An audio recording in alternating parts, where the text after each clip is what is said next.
A esta segunda sesión del día de hoy de las sextas jornadas cervantinas y almadraveras, con la ponencia del Consorcio Nacional Almadrabero durante la dictadura de Primo de Rivera y la Segunda República, una empresa caciquil y depredadora a cargo de don Segundo Ríos Jiménez, doctor en Historia por la Universidad de Málaga. Leo una pequeña reseña. Es profesor de secundaria, especialidad en Geografía e Historia desde 1990 y doctor en Historia desde 2006. Su tesis, leída en el Departamento de Teoría e Historia Económica de la Universidad de Málaga, lleva por título Actividades pesqueras e industria de conservas de pescado en Andalucía 1720-1936. Sobre este tema ha publicado numerosos artículos como De la dictadura de Primo de Rivera, los planes de desarrollo, la difícil modernización de la pesca en Andalucía Atlántica, origen y desarrollo de la industria de conservas de pescado en Andalucía entre 1879 y 1936, o la industrialización de la pesca en la provincia de Huelva 1800-1930. Segundo. Vale, muchísimas gracias. Bueno, me presento, mi nombre es Segundo Ríos, yo efectivamente soy profesor de secundaria y comencé con este tema de la pesca ya por el año 92. ¿Y por qué comencé? Comencé porque yo en aquel momento daba clase de Geografía e Historia en el Instituto de Huelva, concretamente Ayamonte, y me interesaba buscar algo significativo para mis alumnos. Y bueno, comencé con la masonería, después con la Segunda República, pero yo me di cuenta que realmente el tema era la pesca. En un momento en el que nadie realmente trabajaba a fondo los temas pesqueros, sin saber absolutamente nada de pesca, absolutamente nada. Comencé a interesarme por la pesca con arte de tarrafa, en Ayamonte y la Cristina.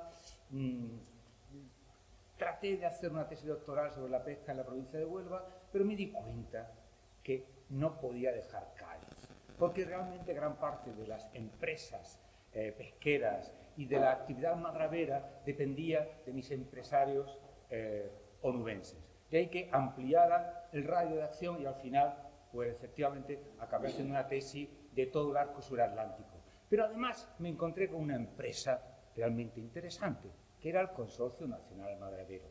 Yo no conocía absolutamente nada del consorcio cuando comencé mi tesis allá por el año 92.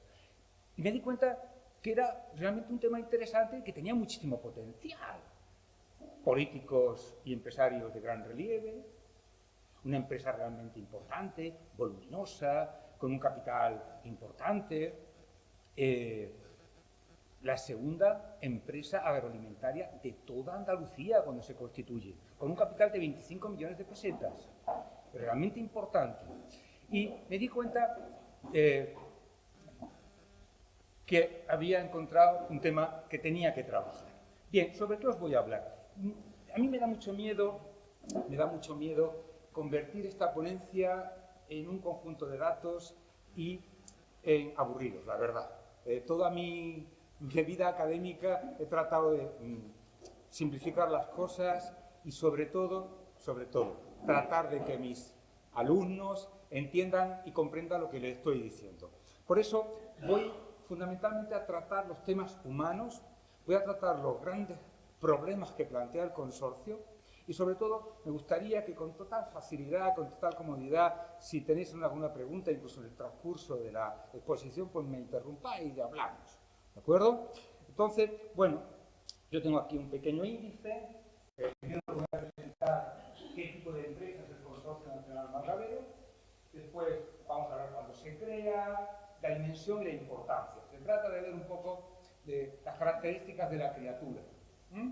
Después vamos a ver el contexto político, comercial y económico de su creación. Después hablaremos de por qué se crea.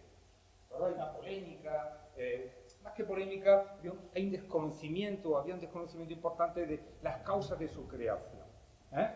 ¿Es una Rusia caciquil o es una imposición gubernamental?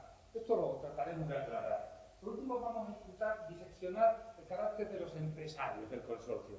Los empresarios del consorcio no son cualquier cosa. Son el conde de Barbate, el conde de los Andes, Martínez Campos, 2 veces grande de España, son Ramón de Carranza, son gente enormemente conectada que decide con letras mayúsculas la historia política de este país entre 1915 y 1936. Por eso no solamente vamos a hacer historia local, vamos a tratar de hacer también historia de España, porque ellos juegan un papel enormemente protagonista. Y el trasfondo real, Alfonso XIII, íntimo de todos estos empresarios y posiblemente, esta es la duda que tengo, y posiblemente también accionista de la empresa a través de algún testaferro. Yo barrunto que sería el conde de los Andes. Bien, luego analizaremos las primeras actuaciones del consorcio. Durante la Segunda República se ha demonizado mucho sus actuaciones, se le presenta como una empresa caciquil, casi demoníaca, que trata de arruinar el resto de empresas del entorno suratlántico. Y yo creo que en parte es así, pero en gran parte no. Hay también un trasfondo de intereses políticos y económicos de otros subsectores económicos que realmente se dedican a distribuir noticias falsas, fake news, para utilizar un concepto que está muy de moda y que está bien, ¿no? Y por último haremos un balance final y trataremos de hacerlo entre todos, si os parece bien, ¿no? Bien, pues comienzo. Bien, ¿qué tipo de empresa es el Consorcio Nacional Madravero? El consorcio se crea en 1928 y, bueno, es una sociedad anónima donde participaban como accionistas según el valor de las artes e instalaciones aportadas los antiguos concesionarios. En 1928 podía haber en todo el litoral suratlántico aproximadamente 15, 20 grandes empresarios que se repartían las 12, 13 grandes almadrabas de todo el arco suratlántico. Ellos acceden a estas almadrabas mediante una subasta pública, muy polémica, porque realmente se sabe que muchas de ellas son absolutamente manipuladas. Bueno, pues con la creación del consorcio, estos concesionarios pasan a ser accionistas, pero junto al Estado. Ya no son empresarios individuales que pueden gestionar su empresa libremente. No, ya por eso del Consorcio Nacional Madravero. El Estado, que es el propietario de las aguas, se convierte en uno de los propietarios del consorcio. Y además, en los estatutos del consorcio se dice muy claramente que el Estado debe recibir como mínimo una parte equivalente a la cantidad que recibía en 1927 el concepto de concesiones. Estamos hablando casi de 5 o 6 millones de pesetas. Y el 48% de los beneficios que genere la empresa. En principio no está nada mal. No es un negocio ruinoso para el Estado. Aunque hay diferentes cláusulas que tampoco son tan especialmente interesantes para el Estado. Bien, además el Estado está presente en el Consejo de Dirección de la empresa, con un delegado regio. El delegado regio tiene voz pero no voto. Es decir, los accionistas de la empresa deciden todas las cuestiones técnicas, ¿vale? Pero la firma del delegado regio es prescriptiva. Es decir, que el Estado fiscaliza la actuación de estos almadraberos. Por tanto, puede decirse de alguna manera que durante la Segunda República el consorcio era una empresa enormemente auditada, porque durante los años de la dictadura de Primo de Rivera el delegado regio podía ser corrupto, podía efectivamente ser susceptible de compra, pero yo no me imagino que el delegado gubernamental en un ministerio donde se sienta Largo Caballero se preste en los años 31 y 32 a corruptelas. Bien, esto en cuanto a lo que es el consorcio, ¿vale? Bien, ¿qué dimensión tiene el consorcio? ¿Qué tamaño tiene esa criatura? Bueno, pues el Estado, ya veremos, perita y valora las artes y las fábricas que los concesionarios aportan al consorcio en 21 millones de pesetas. ¿Eso qué es? ¿Es mucho? ¿Es poco? Bueno, 21 millones de pesetas de la época realmente es una gran cantidad, es una cantidad importante. Tened en cuenta que todo el presupuesto nacional, es decir, el Estado, en esos años, no alcanza más allá de los 3.000 millones de pesetas. Entonces, eso nos da una dimensión realmente clara de la importancia de la empresa. Es una de las grandes empresas andaluzas del momento y, desde luego, desde el punto de vista agroalimentario, una de las grandes empresas nacionales. Bien, sus fábricas y sus almadrabas se distribuyen por todo el litoral suratlántico. Aquí tenéis la acreditación oficial, ¿vale? Es una acreditación oficial un tanto polémica, ya hablaremos de ello, ¿no? Y eso está en un artículo mío sobre el Consorcio Nacional Ganadero, podéis tener, pero por ejemplo, en aquel momento se perita Renarcente por casi 700.000 pesetas, Arroyo casi por 800.000 pesetas, y luego están las fábricas. Realmente, lo más caro, más que la fábrica en sí, casi es el arte de pesca, porque vemos que los artes de pesca y las almadrabas en los años 20 del siglo XX habían alcanzado una dimensión realmente muy, muy importante, ¿no? Bien, algunas fotos que ya conocéis para que veáis un poco cuáles eran las instalaciones, ¿no? Esta es la fábrica de Santipetri, más Santipetri, la fábrica del consorcio en Isla Cristina, la de Serafín Romeu en Isla Cristina, la de Gallineras, que es una fábrica que monta Ramón de Carranza, ya hablaremos de Ramón de Carranza, en 1915, con todo el lujo de detalles, y en estos momentos esto es lo único que se conserva, ¿no? La fábrica del Chinar, que ya conoceréis, y bueno, esta es una vista de Ayamonte, no se ve muy bien, pero aquí está la fábrica de Banca y Mar, que también pertenece al consorcio. Estas son las grandes fábricas del consorcio. Tenía alguna pequeña en Tarifa y otra, en un momento dado, en Canarias. Bien, la foto del puerto pesquero de Ayamonte. Fijaos bien, estas grandes fábricas son ya instalaciones fabriles realmente importantes. La fábrica de Arroyo Hondo quizás sea la más importante, en Rota. Pues, entre almadraba y fábrica podía contratar durante 3 meses al año casi 800 personas. Y, desde luego, empleaba una gran cantidad de input y de material necesario, sal, leña, carbón vegetal, y desde luego también producía una gran cantidad de atún en conserva.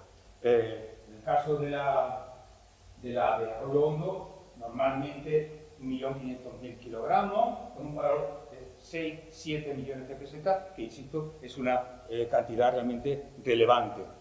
Bien, vamos a ver cuál es el contexto. Ya le hemos puesto cara a la criatura, ya sabemos cuál es el volumen, vamos a ver en qué contexto. Hemos dicho 1928. ¿Qué está pasando en el sector almadravero y conservero en Andalucía y en el mundo? Vamos a ver por qué se crea. Bien, aquí tenéis una relación de almadrabas que se están calando en el litoral suratlántico. Fijaos que en el 1919 se calaban 14, en el 27, 11. Hay un proceso de racionalización del proceso extractivo. Fijaos cuál es el valor de las artes, entre unos 6 millones de pesetas, y la mano de obra empleada. 2.300, 2.400 personas en todo el litoral sudatlántico. Fijaos además también el volumen de capturas. El volumen de capturas oscila realmente de forma significativa, pero nos podemos mover entre los 45.000 y los 82.000 atunes. A un peso medio de 150 kilos, pues podemos calcular la dimensión total, ¿no? Y el valor de la pesca en fresco, en conserva, se multiplica por 2. Y por último, el valor medio de estos atunes en lota. Alcanzaba normalmente 260, 170 pesetas el atún, en un momento en el que el jornal diario de un trabajador de la zona es de 5 pesetas. ¿Qué es el valor de las artes? El valor de las redes, de las anclas, ¿no? De todo el material necesario para poner en producción la almadraba. Bien, bueno, como ya sabéis, la pesca de almadraba es una pesca realmente un poco no desconcertante, pero sí un poco imprevisible. La mayor parte de las capturas muchas veces se producen en 5 o 6 días de mucha suerte. Esta es la nivel de capturas de la almadraba de Santipetri, cuyo libro de almadraba se conserva, ¿no? Y entonces, pues bueno, yo fui viendo día por día cuáles eran las capturas durante poco más de 3 meses, del 8 de mayo al 13 de julio, y estáis viendo, por ejemplo, cómo en este día se capturan casi 1.300 atunes, ¿no? De un total, 7, 8, 9.000 atunes. Realmente es un arte un poco imprevisible. Hay días donde se trabaja poco o nada, y hay días donde hace falta todo tipo de mano de obra, porque realmente no se da abasto. Bien.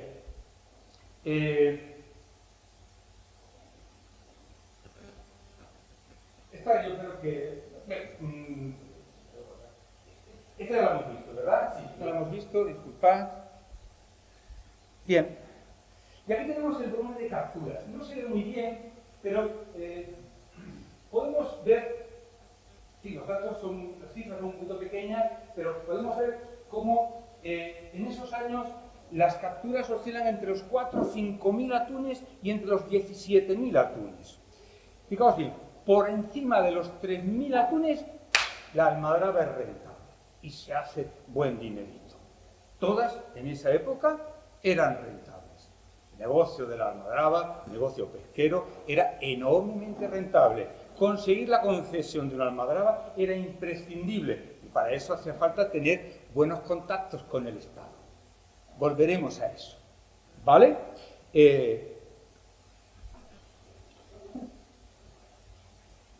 El coste de calar una almadraba, consecuentemente, si el negocio es rentable, aumentaba exponencialmente, porque las almadrabas que al principio se calaban a 3 kilómetros de la costa, acabaron calándose a 6 kilómetros de la costa. Y eso significa más redes, más anclas, etcétera, etcétera. A principios del siglo XX no llegaba a un poquito más de 400.000 pesetas.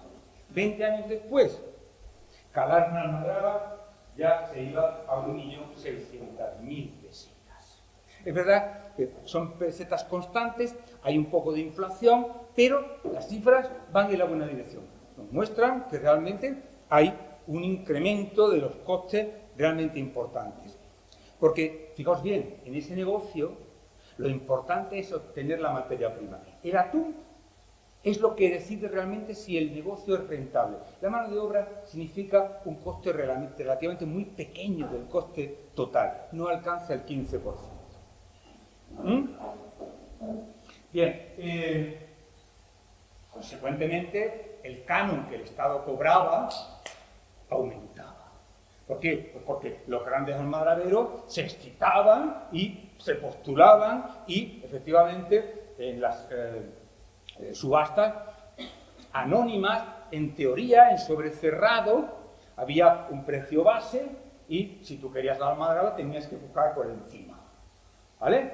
La última, la del año 23-24, la de Santipetri, se subastó casi por 800.000 pesetas. En la prensa, el ministro del momento contaba los millones. 800.000 pesetas. En 20 años he conseguido para el Estado 20 y tantos millones, ¿no?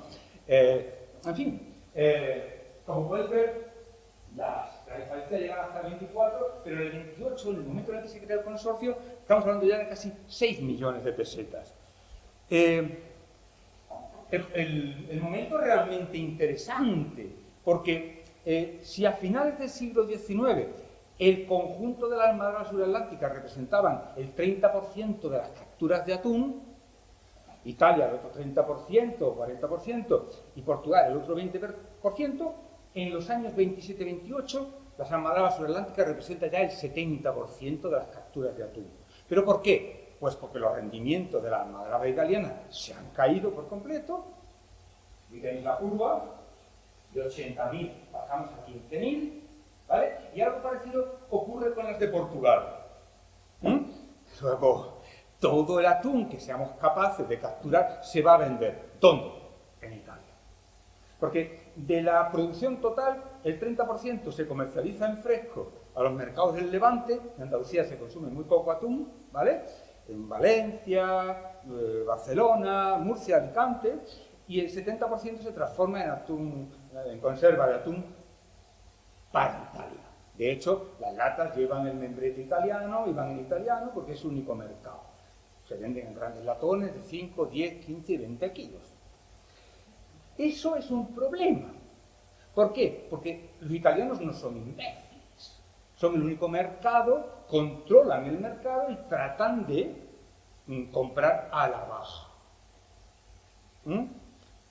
La oferta es la que es, pero los italianos ya veremos cómo, en ese contexto, fijaos, aquí, esto es el año 25, esto es el precio del atún en conserva, que alcanza una cantidad de liras, lo que da el caso, y fijaos cómo el 26 y 28, el precio que se alcanza, el precio medio que alcanza la conserva en lata sudatlántica en Italia baja, porque ellos han creado un cártel y compran todo de forma consensuada. Nuestros precios de compra son tanto, pero esto vale tanto. Los italianos tratan efectivamente de controlar desde la parte de, digamos, de la compra el sector. Y además hay también algunos otros pequeños problemas. En los años 20 irrumpe la industria conservera japonesa, pero además con muchísima fuerza. Los japoneses comienzan a capturar casi 200.000 millones de kilos. Pues no es atún rojo, es atún tropical, lo transforman en conserva, con unos sabores y con unos productos que no son los que demanda el mercado italiano, pero la sombra de duda está ahí. Esos almadraberos saben lo que pasó aquí en el siglo XVI. Cuando os cuentan esa milonga, porque es una milonga, de que en el siglo XVI las almadrabas de la costa de Cádiz se agotan y los rendimientos caen por el exceso de sobrepesca, nada de eso es verdad. Realmente las capturas de atún caen porque el producto no tiene salida comercial. ¿Cuál es el producto que irrumpe con mucha fuerza? El bacalao británico, que se implanta de una manera brutal, ¿vale? Y sustituye no solamente al atún, sino también a la sardina. Y la sardina de Huelva prácticamente ya deja de pescarse, hasta el punto de que en el siglo XVIII hay peritos y gente del lugar que pasan por ser los sabios del lugar que creen que el arte de Jáveda no se ha conocido nunca en la zona. ¿Cómo lo puedo demostrar? Y es así, es el mercado, porque a nivel de siglo XVI hay dos grandes mercados integrados, uno es el del filo y otro es el del pescado, ¿vale? Pero continuamos. Bien, ese era el contexto económico, pero vayamos al contexto político. El contexto político es muy interesante. Estos almadraberos están consiguiendo mucho dinero, pero tienen en perspectiva una mirada al sur, lo que está pasando en África. Sabéis que a partir de 1912 pues, se le regala a España un estado en decadencia, el norte de Marruecos, el protectorado marroquí. Los franceses no quieren a los británicos en el norte de Marruecos y entonces eran un acuerdo. Regalamos a los españoles en el norte de Marruecos que no pueden hacernos la competencia, aquí todos contentos. Pero ahora sí estado muy frágil, el Estado español, el Estado muy débil, y es incapaz incluso de controlar física y territorialmente el Estado, ¿no? De hecho, ya veremos cómo sufre muchísimas humillaciones militares. Pero ahí hay dos posibilidades de negocio, dos. Una las minas del río y la otra la pesca, almadrabas y sardinas. Aguas de Larache, almadrabas en Arcila, etcétera, etcétera, ¿no? Y ahí están los nuestros almadraberos.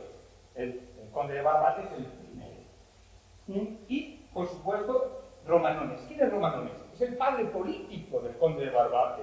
El conde de Barbate es romanonista, es gran cacique de la restauración, con intereses realmente importantes, con unas conexiones reales también muy importantes, y es uno de los grandes propietarios del Banco de Cartagena, donde es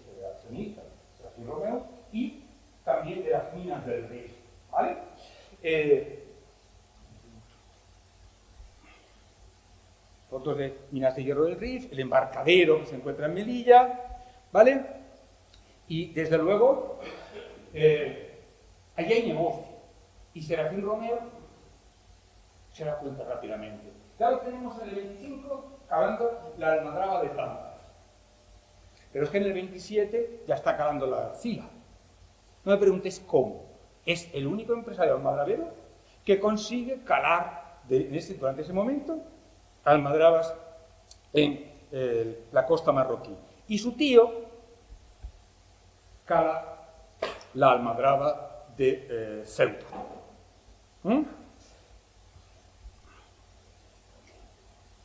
En 1919 entra en escena un personaje que yo diría un poco siniestro, pero que va a ser clave en la vida del consorcio, en la vida del conde de Barbate y en la vida del sector almadravero. Y este no es otro que Martínez Campo. ¿Quién es Martínez Campo? Es el nieto del nieto de Arsenio Martínez Campo, el general que restaura la monarquía en el siglo XIX, la monarquía borbónica. Este es un chico joven, relativamente joven, que en 1913, buscando gloria, pues marcha a Marruecos, allí es herido y se le pide la laureada, realmente porque, según la prensa africanista, su papel realmente ha sido heroico. Él es miembro de la Liga Africanista. ¿Qué es la Liga Africanista? Un lobby donde están todos aquellos que tienen intereses en explotar Marruecos, al precio y al coste que haga falta, al coste de vidas humanas y al coste de carne de cañón que haga falta. Entonces, este es un personaje realmente interesante. En 1919 se casa con la sobrina del conde de Barbate.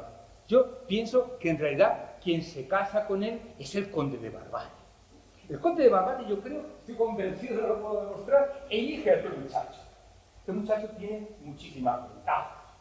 Es un cortesano, es el hombre de la Cámara Real, tiene acceso a las instalaciones privadas del rey, y una revista como es el conde de Barbate, que no es conde, pues cree que ese muchacho efectivamente le puede traer diferentes dividendos. Además, es secretario general de la Liga Africanista y tiene contactos a un gran nivel, que es lo que él necesita. Se casa en 1919 con la sobrina, donde Barbate no tiene hijos, y a partir de ahí se convierte en alguien absolutamente insustituible, que acompaña a lo largo de toda su vida. Este muchacho es íntimo de personas tan conocidas como Franco, Millán Astray, Sanjurjo, Cavalcanti, en fin, los africanistas más duros del momento que van a estar presentes en todos los intentos de golpe que este país ha conocido entre 1923 y 1936, que son unos pocos. El conde de Barbate es relativamente más moderado. Este va a hacer un poco. Bueno, no es tan duro como su sobrino, como gran parte de estos grandes almadraberos, apuesta ya a la altura de 1923 por una monarquía de carácter absoluto. ¿Vale? Ellos no quieren ya una monarquía constitucional. Ese es el plan. Pero ese plan no es posible en plan B, que es una monarquía militar, católica, conservadora y popular. Pero si ese plan B no es posible, pues ¿por qué no una dictadura fascista? Este es el perfil de él, de Carranza, el conde de los Andes y, ¿por qué no ha sido también el conde de Barbate?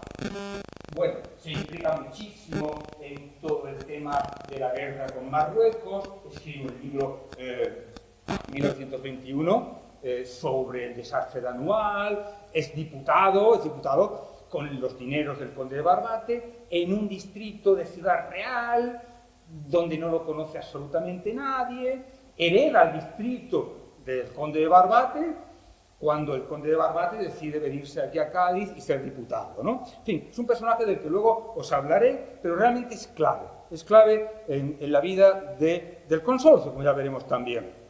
Y, bueno, son un conjunto de personajes muchas veces un poco siniestros. Insisto, los negocios se hacen en la mesa y a un nivel de contacto importante, ¿no? Rastreando un poco en la prensa, pues encontramos sueltos como este. El general Cavalcanti sentó ayer a su mesa al infante don Alfonso, príncipe de Asturias, el heredero de la corona, en definitiva, dice Almirante Aznar, el último presidente de gobierno de la monarquía antes de que Alfonso XIII se marche al exilio, general Cisnera, marqués de la Biesca, Martínez Campos, su sobrino, el diputado don Serafín Romero. ¿Pero quién es este Cavalcanti? Bueno, pues este Cavalcanti es un golpista nato, ¿vale? Fue comandante en jefe de las tropas de Melilla en el año 21, se le cesó en el 21, pero en el 23 formó lo que se llama el cuadrilátero, ayudó a Primo de Rivera a dar el golpe de Estado y formó parte del directorio militar, los 2 primeros años de la dictadura. Pero en el 36, ya un poquito mayor, lo tenemos aquí en Burgos, ¿vale? Gestionando el golpe del 36. Estos son los íntimos, ¿no? Gente con peso. Bueno, pero aquí también tenemos otro suelto realmente interesante. Martínez Campos, el sobrino, secretario general de la Liga Africanista, obsequió en el RIF con una comida al comandante Franco. 1923. Él lo conoce a Franco desde como mínimo 1914. De hecho, solo contaré después. Asisten Francisco Rodríguez, Goycoechea, Rodríguez Piguri, General Sanjurjo, ¿suena? El golpe del 32, Marqués de Villavardina. ¿Quién es el Marqués de Villavardina? No es otro que el conde de Romanones y Millán Astray y los condes de Barbate. 1923. Bueno, foto para que pongáis cara a Millán Astray y a Franco, ¿no? Africanistas, pues realmente gente dura. Aquí lo tenéis una foto muy significativa, un Franco muy joven, y a Sanjurjo, que también fue comandante en jefe de Melilla en el año 21, ¿no? Y aquí tenéis a Sanjurjo en el año 32, en Sevilla, pues horas después del pronunciamiento que trató de acabar con la República un año después de su constitución. Bien, todo este entramado que con tanto cuidado habían montado Martínez Campos y el conde de Barbate está a punto de irse a pique en el verano de 1921, en el desastre de Anual. ¿Qué pasa en el desastre de Anual? El general Silvestre, que lo tenéis aquí, desde la Comandancia General de Melilla, decide entrar en el protectorado y pacificar algunas caballerías. De una manera muy torpe, parece ser que recibe un telegrama del rey diciendo ¡ole los hombres! Y claro, se produce el desastre. 10.000 soldados caen a manos de 2.000 marroquíes, un desastre total, desastre de cadenas de mando, realmente conmociona al país. Se descubre que el ejército está podrido, hay corruptelas, se supone que el rey también está dentro de todo esto y realmente la monarquía sufre un cataclismo, ¿no? Tenéis algunas imágenes de soldados españoles caídos en algunas de las zonas próximas a Anual. Bien, el conde de Barbate es un gran pero, sin embargo, consigue algo que es realmente inaudito. ¿Ha pasado la historia? ¿Cómo? Un hombre, un benefactor, el bienhechor de su pueblo y de su hermano. Estuvo creando un libro, un artículo sobre la caída de aguas a Barbate. Encontramos unos casos muy interesantísimos. El hombre consigue traer aguas para sus fábricas, aguas públicas, el finanzas, la construcción necesaria, pero las instalaciones necesarias se construyen en suelo público, ¿vale? Para proveer una fábrica fábrica tiene que estar en suelo público. La fábrica tiene pertenencia. Cuando la madera funciona, el pueblo no tiene acceso a agua. ¿Cuánto paga? Al año cercano? 30.000 pesetas. Anual. 30.000 pesetas. Una luz cuesta 140. ¿De acuerdo? Una cuarta parte de la luz. Mal negocio, ¿no? Sobre todo si además finalmente termina siendo un bien. Pero además sabemos que arrendar las nuevas con prácticas realmente corruptas. Hay muchas formas. Los funcionarios del Ministerio de Marina eran gente que conocían suficientemente bien al conde de Barbate, las subastas eran a veces muy opacas, y el tema llegó a ser tan escandaloso, tan escandaloso, que en 1919 el mismo gobierno decide traspasar las competencias en tema de armada del Ministerio de Marina al de Fomento, a Obras Públicas. Aún así, ya vemos como en 1921 consigue de forma fraudulenta la concesión del Senado de la Paz. Tipo persistente, ¿verdad? Bien, este es el contexto, ¿no? Político, económico. ¿Por qué se crea el consorcio? El consorcio no es una idea de estos amarraderos. Ellos eran felices, estaban haciendo muy buen dinero. El sector estaba experimentando un proceso de concentración. Ya quedaban muy pocos concesionarios y quedaban muy pocos armaderos involucrados, ¿no? El sector había experimentado un proceso de concentración. No hacía falta ya crear una gran empresa que absorbiera todo el sector. Por tanto, ¿quién es el ideólogo de esa idea, de ese consorcio? Pues, bien, en principio la idea surge durante, como sabéis, el periodo de Primo de Rivera. Primo de Rivera no tenía buenas relaciones con los almoraveros, y mucho menos con el conde de Barbate. Hay cantidad de datos que nos lo demuestran. Por ejemplo, nada más llegar al poder, Primo de Rivera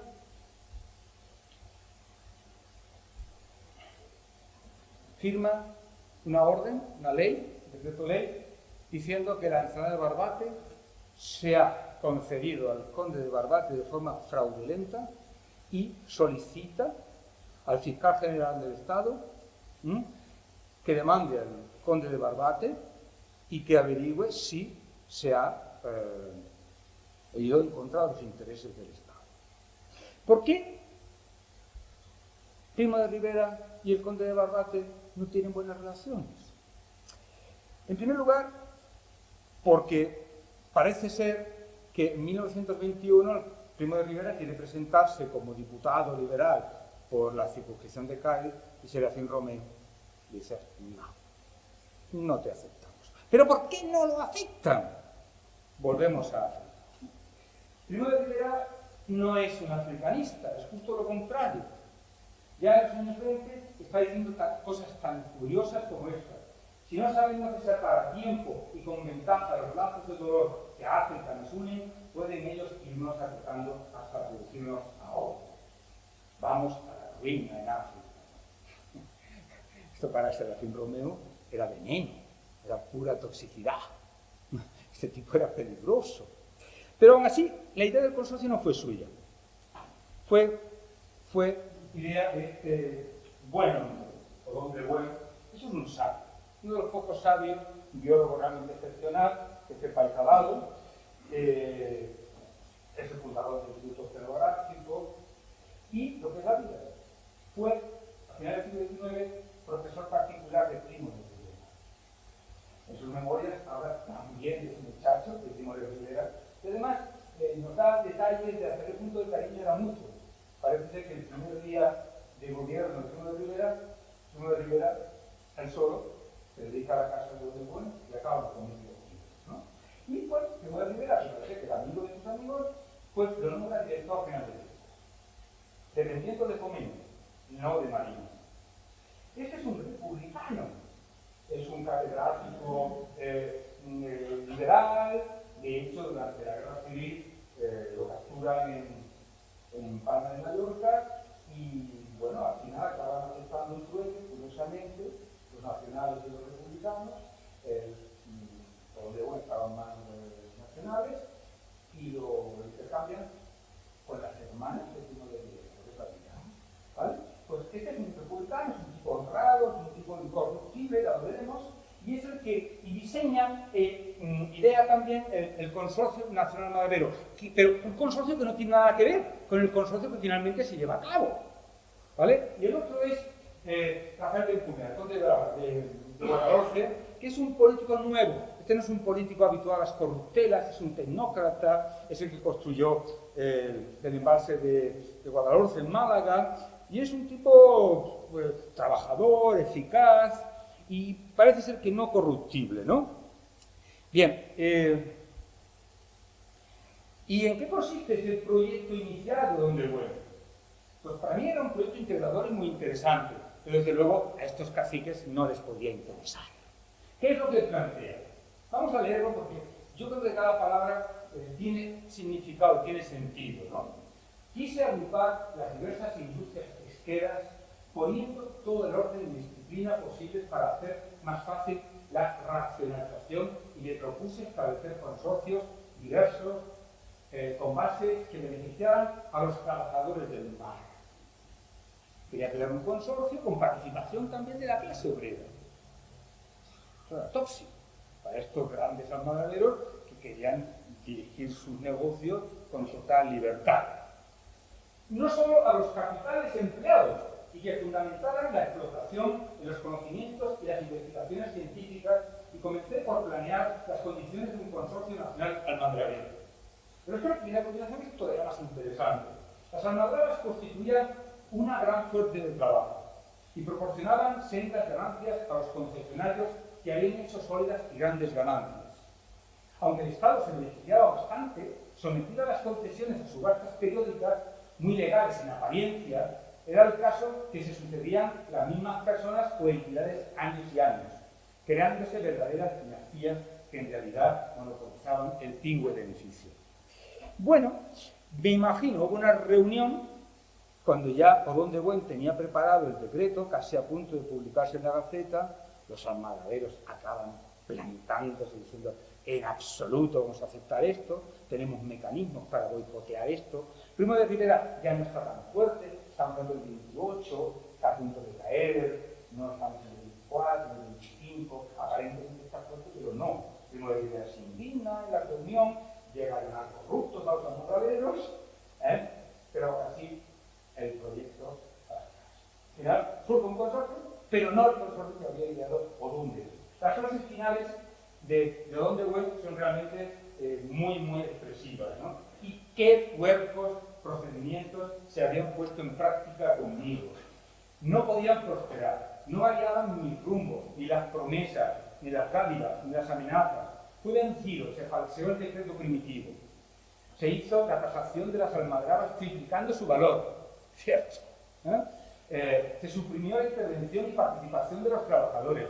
Se menoscabaron los derechos del Estado y aseguraron previamente las ganancias y las garantías del capital. En parte, eso es cierto, pero quizás no del todo. Bien, ¿quiénes son estos empresarios? ¿Los conocéis? Voy a ir más rápido porque ya el tiempo se apremia. Pues bueno, pues aquí tenemos en primer lugar... Bueno, el título me parece acertado, ¿no? Para mí, antes que empresarios son caciques, son cortesanos. Su forma de hacer negocio es una forma política. O sea, es fundamental tener el contacto político. Y luego, la empresa viene después. Por tanto, caciques, cortesanos y conspiradores. Y sin embargo, empresarios. Bueno, Carranza es quizás el menos almadrabero de todos ellos. Entra en contacto con Calde a principios del siglo XX, rápidamente se convierte en secretario general de la Liga Marítima Pesquera, entra en contacto con los tarraceros de Isla Cristina, trata un poco de estructurarla, convertirse en su hombre de confianza en Madrid. En 1908 ya lo tenemos como socio de Serafín Romeu Portas. Bien, es un tipo caprichoso, es egocéntrico, pero tiene mano izquierda, tiene buenos contactos. en 1914-15 crea la fábrica de gallineras, y bueno, es un personaje a tener en cuenta, ¿verdad? Bien, la pareja de hecho es Serafín Romeu. Aquí lo tenemos en 1922, joven, ¿vale? En Daimiel, donde es diputado, ¿verdad? Serafín Romeu, de que ya hemos dicho muchas cosas. El conde de los Andes, este entra en el negocio en un contexto realmente extraño. Entra en 1930 y es ministro de Economía. Un año después de la creación del consorcio, compra 3 millones de acciones. ¿Cómo podemos llamar eso? ¿No? Pero este es inútil, lo puedo hacer. En los años 40 fue el jefe de su casa real. Los gustos ajustes eran claros. ¿Vale? Entonces, era un pesimista, estaferros, y este es un negocio realmente rentable. Era ese momento, ¿no? Bueno, y la familia, que es una familia de Pérez Barroso muy interesante, de Ayamonte, de la que voy a decir bien poco, pero bueno, quizás el sector menos capitalizado, pero es un sector realmente interesante, ¿verdad? Son la familia de Pérez Barroso, y aquí podemos ver 2 generaciones de almadraberos, ¿no? Los Barroso, y aquí está Cayetano Feu, ¿vale? Y su hijo, y fijaos, ¿no? Lo primero que llama la atención, ¿qué es? ¿Qué os llama la atención de esa foto? Aquí tenemos la primera generación y la segunda generación de almadraberos. ¿Os llama la atención algo? La foto en sí. Ya, a mí lo que me llama la atención, esta es la primera generación, finales del siglo XIX, principios del XX, son gente que han escalado desde posiciones muy humildes y tienen unas facciones más rústicas, ¿de acuerdo? Son los fundadores del negocio, y los hijos, ¿ya? Pues, tienen otra presencia, son dandies, son burgueses, y ya gestionan sus negocios de otra manera diferente. He tratado de encontrar una foto de Serafín Romeu Portas, el padre de Serafín Romeu, para compararlo. Y me imagino que ocurrirá algo parecido, ¿no? Pero en fin. Y bueno, aquí tenemos también a Zarambieta, ¿no? Otro almadrabero clásico, realmente muy importante, también miembro de la familia Romeu, ¿vale? Y bueno, y otro realmente interesante, este es un tipo realmente curioso, es Urbera, es un gallego. Este arrendó la almadraba de Santipetri en el año 23 a 800.000 pesetas. Cuando uno consulta sus cartas y su correspondencia, viene muy continuamente a que le hagan una guarrada, ¿vale? Es un tipo que viene de Galicia, no sabe cómo pueden reaccionar los caciques que controlan el negocio, y bueno, sabe que le pueden fastidiar, pueden una denuncia, la almadraba no carga de forma correcta, se anula la concesión, 40.000 formas, ¿no? Y cuando se crea el consorcio, este tipo que es monárquico, pero que también tiene tendencias republicanas, que no es cortesano, que no tiene relaciones con Primo de Rivera, que juega en otra liga, pues no quiere entrar en el consorcio. Este no quiere entrar. Es lo único que se queda. Anarquía del consorcio. Pero un año después vende. Vende sencillamente porque sabe que la guardada. ¿Vale? Y no hace daño. Vende su empresa por 1.700.000 pesetas, y estas son las que compra el conde de los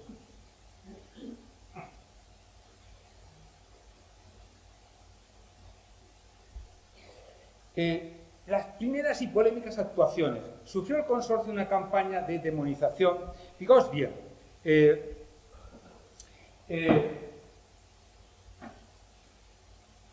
los primeros años del consorcio fueron espectaculares, realmente. Fue magnífico. 1930, 31, 32, los beneficios fueron elevados, las almadrabas capturaron muchísimos atunes, se hizo mucho dinero. Todo fue perfecto, ¿vale? El volumen de negocio, de mano de obra, es realmente muy parecida a la que había antes de la creación del consorcio. ¿Vale? Fueron años felices. Pero es verdad que cuando cae la dictadura de Primo de Rivera se desencadena una campaña brutal en contra del consorcio, porque el consorcio alteraba el negocio pesquero-conservero de todo el litoral suratlántico.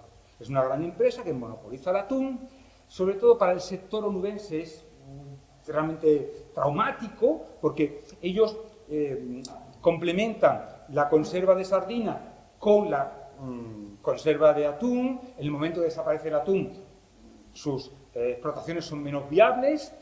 Además, también se quejan muchísimo los proveedores y los que comercializan el atún en el Levante, en el norte de España, porque lo que hace el consorcio es crear distribuidores únicos. Esto efectivamente afecta muchísimo a esta gente, que se ven realmente muy perjudicados, y por otro lado también a los pescadores de la caballa. La caballa no es una pesca que sea muy importante en Huelva en aquel momento, pero curiosamente en estos años se hacen unas pescas de caballa relativamente significativas. Y entonces todos estos efectivamente van a manifestarse, van a tratar por todos los medios de que en el año 30, una vez ha caído Primo de Rivera, se disuelva el consorcio. ¿Cuál es la actitud de los almadraberos? Primero, negar las amenazas, las denuncias. Y en buena medida es cierto, es basura, es todo mentira. Se le acusa al consorcio de emplear mano de obra portuguesa. La mano de obra portuguesa que utilizan es mínima. De hecho, hay certificados de los comandantes de marina de todas las plazas del litoral que certifican que todo aquel marino que quiere trabajar encuentra trabajo en el consorcio. Y lo que se le pide al consorcio es ridículo. Imaginar que yo monto aquí una gran superficie comercial, ¿vale? Aquí, junto al lado, y vosotros que tenéis pequeñas tiendecitas, lo que tenéis a mí es que yo, pues, abra de 10 de la mañana a 1 de la tarde, que no venda los productos que vosotros vendéis, en una economía competitiva y de mercado, no voy a poner ahí, ¿no? ¿De acuerdo? Entonces, realmente, es verdad que el consorcio actúa con una lógica comercial brutal, y eso afecta muchísimo a ciertos sectores que pierden. Pero no podemos culpabilizar en sentido estricto a esos empresarios. No podemos culpabilizarlos de querer hacer negocio, de querer hacer beneficios en una lógica. ¿Explotaron a la mano de obra? Explotaron, pero no mucho más que otros empresarios de la zona. Por ejemplo, el salario normal era unas 5 pesetas al día. Los de la Almadraba tenían además un suplemento en función de los atunes capturados.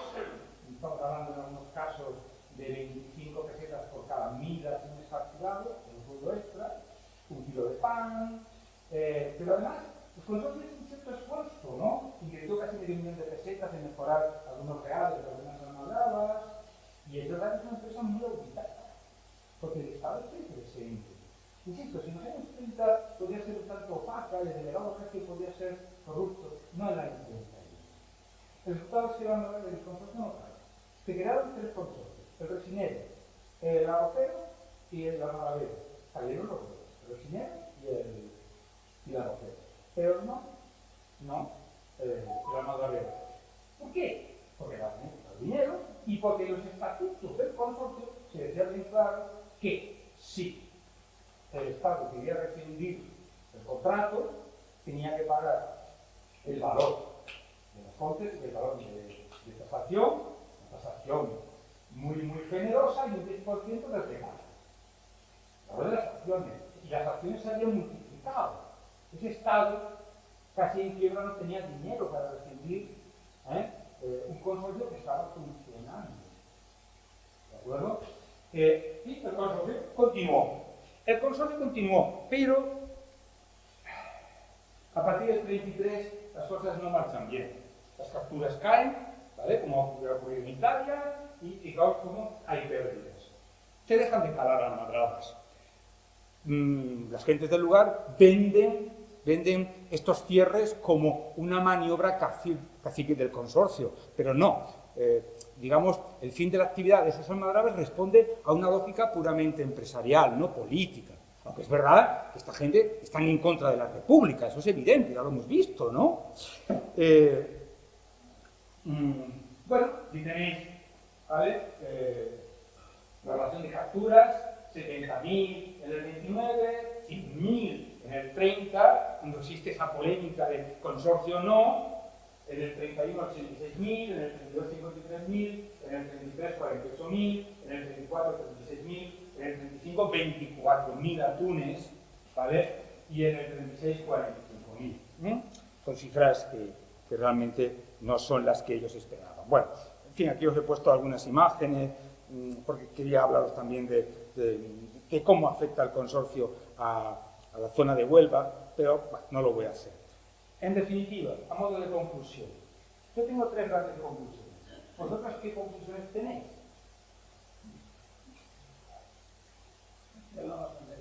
¿Era una empresa caciquil? ¿Fue buena para la zona?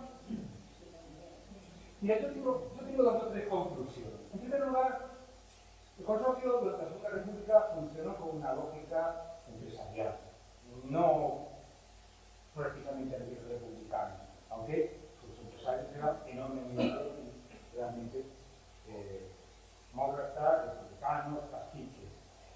Tengo también muy claro que no fue buen negocio para la zona. Y os voy a decir por qué.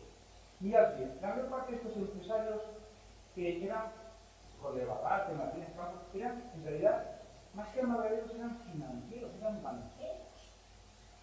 El conde de Barrate tiene acciones del Banco de España, tiene acciones, es miembro del Consejo del Banco de España a partir del 24, es secretario del Banco de Cartagena y diferentes bancos. Pues estamos ante un caso, y en el campo es igual, estamos ante un caso palpable de alguien que genera los recursos en un territorio, pero los reinvierte en otro. ¿Sabes? Vía bancos. Es decir, no hay reinversión en la zona. La actitud del consorcio también te certificó a nivel empresarial la costa de Huelva. Esa clase empresarial que era el principal activo de esa zona y de Andalucía, porque no había empresarios más activos que eso. En toda Andalucía, el pesquero sufre muchísimo. Por otro motivo también, ¿no? Y eso, obviamente, también es negativo. Y por otro lado, pues, fijaos bien, hablando del consorcio, ¿pero qué podemos decir del Estado? El Estado tiene unos beneficios también ya concesiones. ¿Qué reinvierte el Estado? En Barbate, en la zona. Las imágenes fotográficas que podemos ver de Barbate en los años 20 dan realmente pena de cómo pueden vivir esas pobres gentes, ¿no? Entonces, realmente, en fin, la verdad es que la historia no siempre es una historia bonita, no tiene un final justo ni legítimo, y esta es una historia con muchas luces y con muchas sombras. Ya está.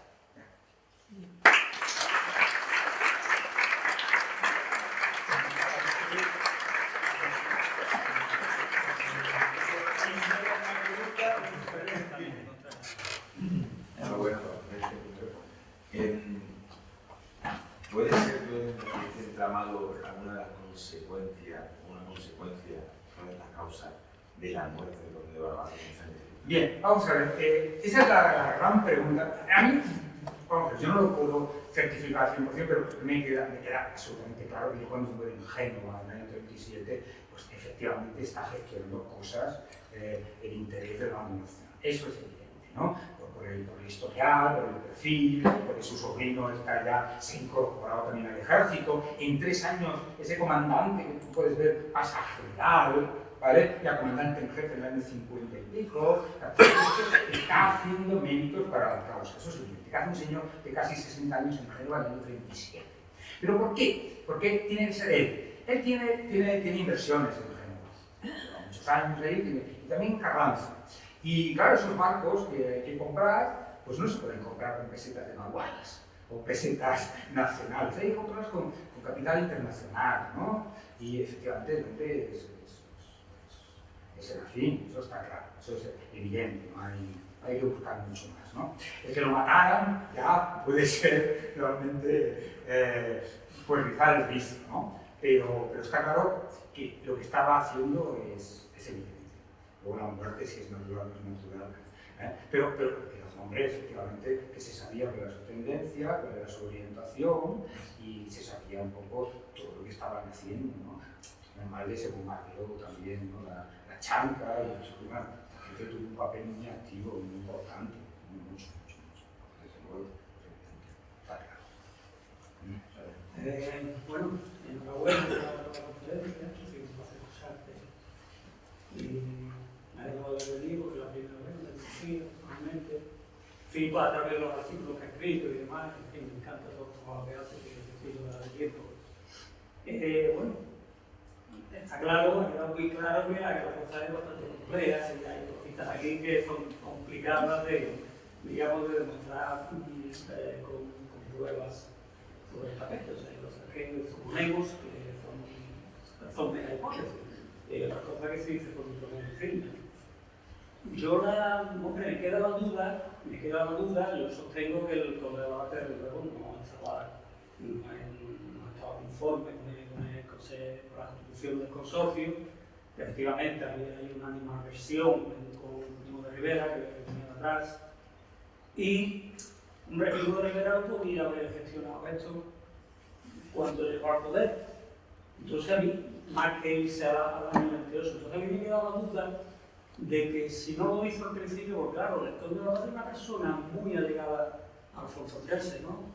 A través de Martínez Campo y a través también de la olvidar de la ayuda que el mismo conde de Balater está haciendo al ejército, porque los ejércitos de siempre, en la época romana, todas las conservas de la vida de la Tour, pero de otro tipo de estados, van a sostener los ejércitos. Eso hay en Inglaterra, parece conserva de Tunde por hablar de las legiones romanas, ¿no? O sea, que las conservas son los ejércitos que proveen, sobre todo en guerra, con conservas, ¿no? Entonces el conde de Balater, bueno, toda su empresa, toda esta industria, y él ayuda al ejército que está en África, ¿no? Con conservas, es una persona esencial. Entonces, hay aquí una vinculación, puede haber un argumentario a favor de Primo de Rivera de decir, vamos a controlar esta empresa, porque si controlamos también las conservas que nos van a servir. De hecho, en el ejército de Franco, pues bueno, las conservas del consorcio, en fin, ha aparecido incluso un submarino alemán que cuando lo botan, lo sacan del fondo del agua, tenían conservas del consorcio. Entonces, me queda la duda de si Primo de Rivera no ha iniciado este movimiento, quizá a través de los ataquinos donde el buen, en fin, sí, amigo del conde de Primo de Rivera, pero también puede ser peón de Primo de Rivera. También Primo de Rivera puede manifestar primero su intención y luego de buen crear ese argumento, no lo sé, pero me queda la duda por qué no cometió el tema del principio Primo de Rivera y si hay una, hay una cosa que me parece importante que habría que valorarla, ¿no? En el año 26 se produce un intento de golpe de Estado para la Sanjonada, donde está detrás, o por lo menos Primo de Rivera supone que está detrás el conde de Romanones, que es hombre, como bien has dicho tú, muy vinculado a Serafín Romeu, con lo cual, de hecho, le impone una multa al conde de Romanones, ¿no?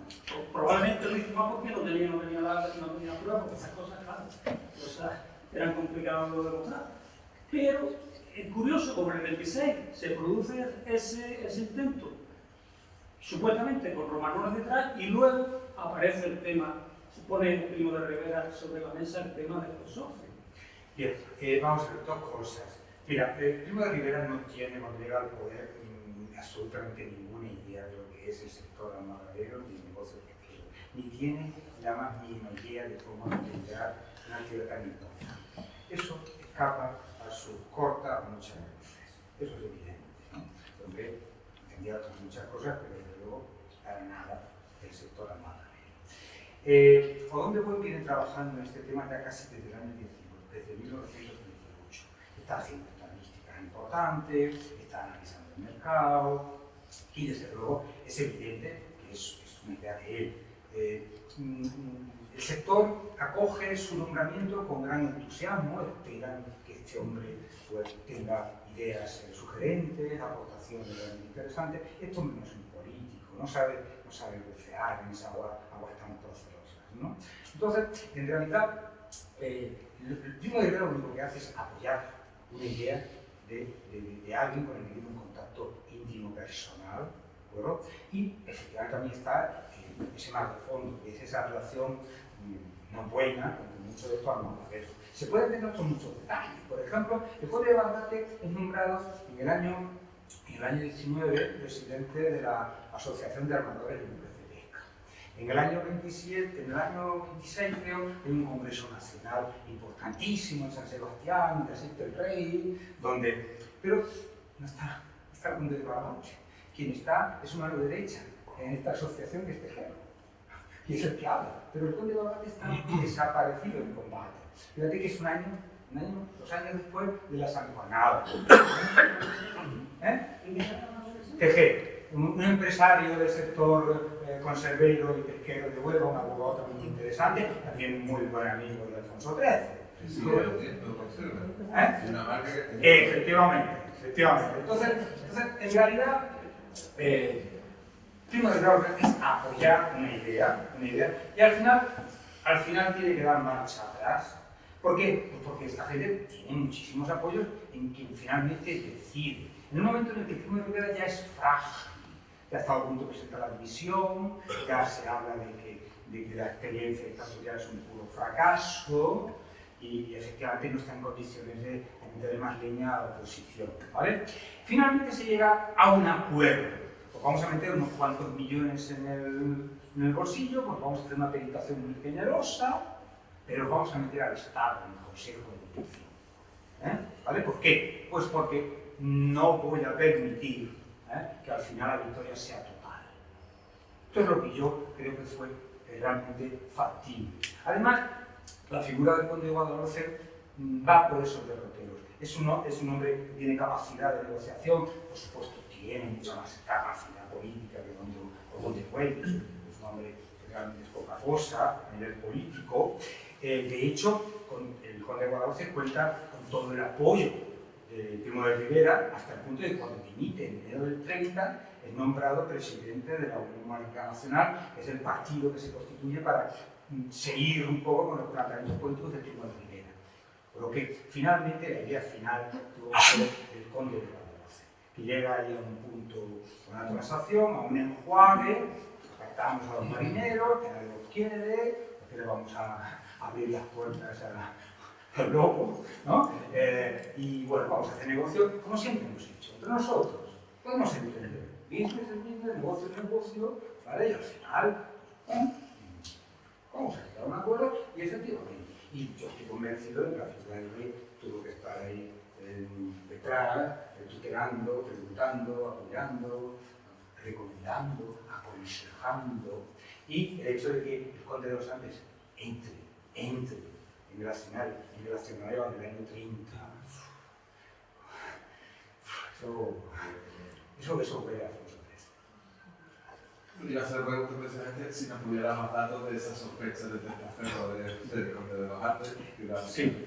Vamos a ver, sobre eso se ha trabajado muchísimo, ¿de acuerdo? Alfonso XIII no se marcha de este país con las manos vacías. Él primero se instala en París, en un hotel realmente espectacular, luego deja su mujer en París, se va a Roma. Es decir, si algo le da miedo a los Borbones, efectivamente es el exilio pobre. Es evidente. Hay una constante. De eso se habla un poco, pero por ejemplo, si hablamos de Isabel II, ¿no? Que marchó al exilio en el año 68 como la mujer más rica del mundo. Eso es evidente, ¿no?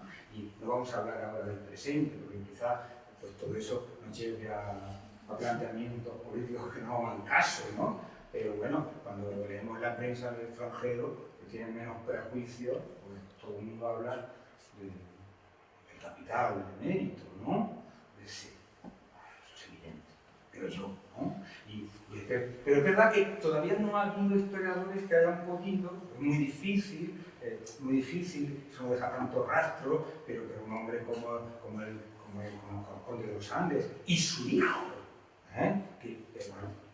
su hijo formó parte del consejo que asesoró a Don Juan, una gente tan vinculada tan hecha por el Conde de los Andes, por ejemplo, en el año 36 lo tienes en Biarritz, conspirando, ¿vale? Hay un libro maravilloso donde se describen todos los tejemanejes del Conde de los Andes, hasta qué punto incluso las autoridades francesas están pensando en luchar por el país, cómo se canalizan las ayudas, cómo realmente es mucho más lo que sospechamos que lo que sabemos, pero desgraciadamente nunca llegaremos a saberlo todo, eso es imposible, ¿no? Pero yo creo que hay un correlato, ¿no? Un correlato y hay una tradición, y hay una costumbre que solamente nos lleva en una dirección.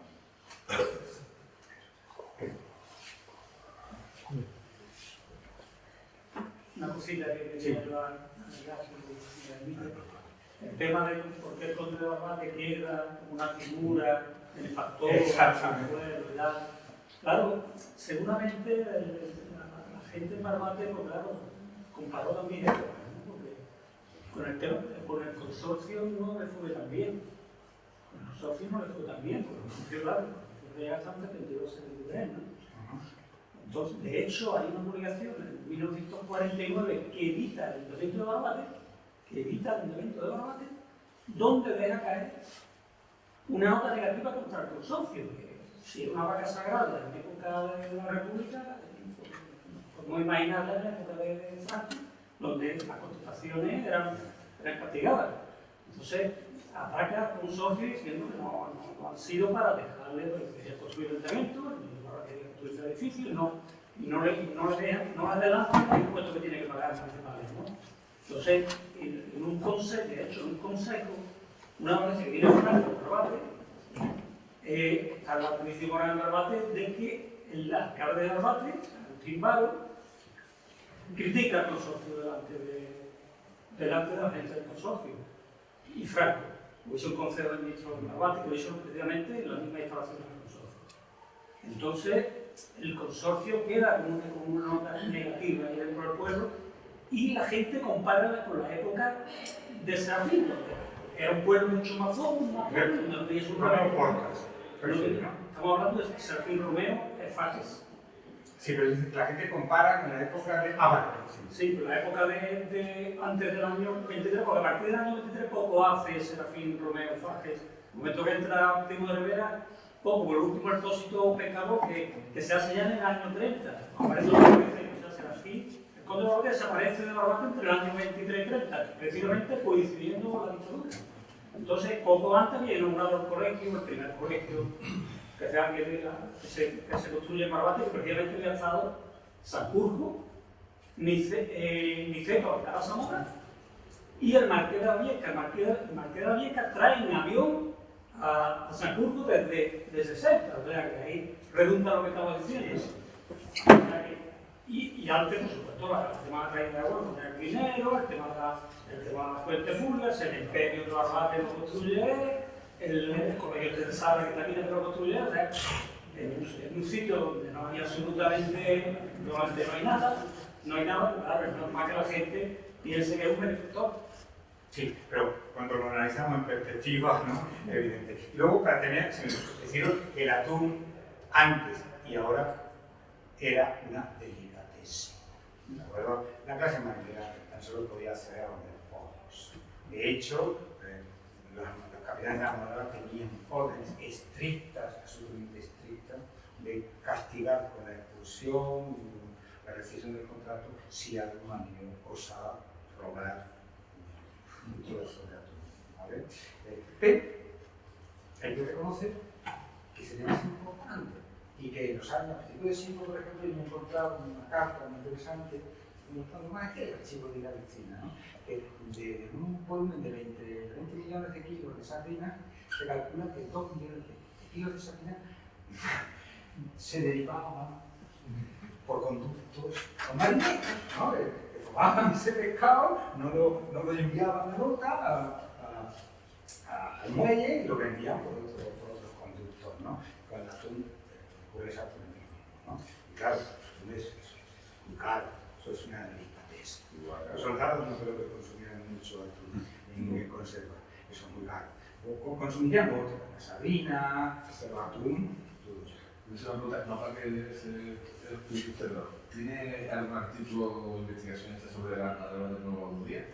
No, porque vamos a ver, porque en realidad yo me he dedicado al conjunto, ¿no? Entonces, entrar en detalles sobre cuestiones tan concretas, pues nos llevaría un poco a profundizar demasiado. Aquello otro que tiene que poner punto. ¿No? Yo he consultado archivos en Portugal, en Italia, en España, en fin, he dedicado a esto muchos años, ¿no? Luego he hecho una pausa, quiero volver a retomar también algunas cosas porque se han abierto muchas interesantes líneas de investigación, ¿no?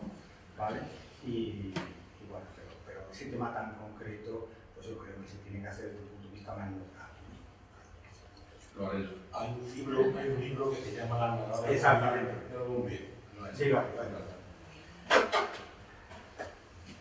Pues deciros que es un placer estar con vosotros. Yo al menos os he mirado a los ojos y creo que una buena parte, porque ya todos, pues me habéis estado siguiendo, ¿no? Pues en fin, si lo he conseguido, me voy contento.